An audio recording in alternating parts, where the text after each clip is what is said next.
ಬಡಬಗ್ಗರಿಗೆ ದಾನ ಮಾಡ್ತಾ ಇದ್ರು, ಗೋಶಾಲೆ ಕಟ್ಟಿದ್ದಾರೆ, ಅನಾಥ ಮಕ್ಕಳುಗಳಿಗೂ ಕೂಡ ಅವರು ಫೀಸ್ ಕಟ್ಟಿದ್ದಾರೆ, ಶಾಲಾ ಮಕ್ಕಳಿಗೆ ಯೂನಿಫಾರ್ಮ್ ಕೊಟ್ಟಿದ್ದಾರೆ. ಅವ್ರು ಮಾಡಿರೋ ದಾನಗಳು ಅಷ್ಟಿಷ್ಟಲ್ಲ.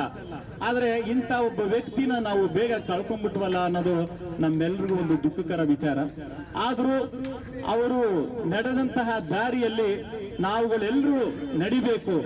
ಅವ್ರಿಗೆ ಎಷ್ಟು ದಾನ ಮಾಡಿದ್ರು ನಮ್ಮ ಜೀವನದಲ್ಲಿ ಎಷ್ಟು ಸಾಧ್ಯನೋ ಅಷ್ಟಾದ್ರೂ ಕಿಂಚಿತ್ ನಾವು ಮಾಡೋ ದುಡಿಮೆಲೆ ₹1 ದುಡಿಮೆ ಮಾಡಿದ್ರೆ ಒಂದು 15 ಪೈಸೆ 20 ಪೈಸೆನಾದ್ರೂ ದಾನ ಮಾಡಬೇಕು. ಪುನೀತ್ ಅವರು ನಮ್ಮೆಲ್ರಿಗೂ ಸ್ಫೂರ್ತಿದಾಯಕ ವ್ಯಕ್ತಿಗಳಾಗಿದ್ದಾರೆ. ಈ ದಿವಸವನ್ನ ಸ್ಫೂರ್ತಿ ದಿವಸ ಅಂತ ಕೂಡ ಕರಿತಿದ್ದೀವಿ.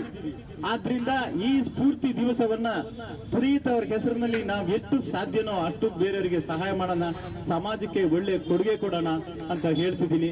ಬಸವರಾಜ್ ಅವರು ಈ ಒಂದು ಕಾರ್ಯಕ್ರಮಕ್ಕೆ ನಮ್ಮೆಲ್ಲರನ್ನು ಆಹ್ವಾನ ಕೊಟ್ಟಿದ್ದಕ್ಕೆ ಮತ್ತೊಮ್ಮೆ ಮಗದೊಮ್ಮೆ ಎಲ್ಲ ಡಾಕ್ಟರ್ ರಾಜ್ಕುಮಾರ್ ಅಭಿಮಾನಿಗಳು, ಪುನೀತ್ ಅಭಿಮಾನಿಗಳ ಪರವಾಗಿ ಈ ಪುಷ್ಪಮಾಲೆಯನ್ನ ಅರ್ಪಿಸಿ ನಾವು ವಂದನೆಯನ್ನು ಹೇಳ್ತಾ ಇದ್ದೀವಿ. ದಯಮಾಡಿ ಬಸವರಾಜ್ ಅವರು ಬರಬೇಕು. ಧನಂಜಯ ಅವರು ಮಾಲಾರ್ಪಣೆ ಮಾಡಿ ಸನ್ಮಾನಿಸಬೇಕು ಅಂತ ಕೇಳ್ಕೊತೀವಿ. ಭಗವಂತ ಆಯಸ್ಸು ಆರೋಗ್ಯ ಭಾಗ್ಯವನ್ನು ಕೊಡಬೇಕು, ಸಕಲ ಐಶ್ವರ್ಯವನ್ನು ಕೊಡಬೇಕು. ಪ್ರತಿ ವರ್ಷ ಡಾಕ್ಟರ್ ರಾಜ್ಕುಮಾರ್ ಹಾಗೂ ಪುನೀತ್ ರಾಜ್ಕುಮಾರ್ ಅವರ ಹುಟ್ಟುಹಬ್ಬನ ಆಗ್ಲಿ ಏನೇ ಆಗ್ಲಿ ನಾವು ತುಂಬಾ ದೊಡ್ಡದಾಗಿ ಆಚರಣೆ ಮಾಡಬೇಕು ಅಂತ ಕೇಳ್ಕೊಂತೀನಿ.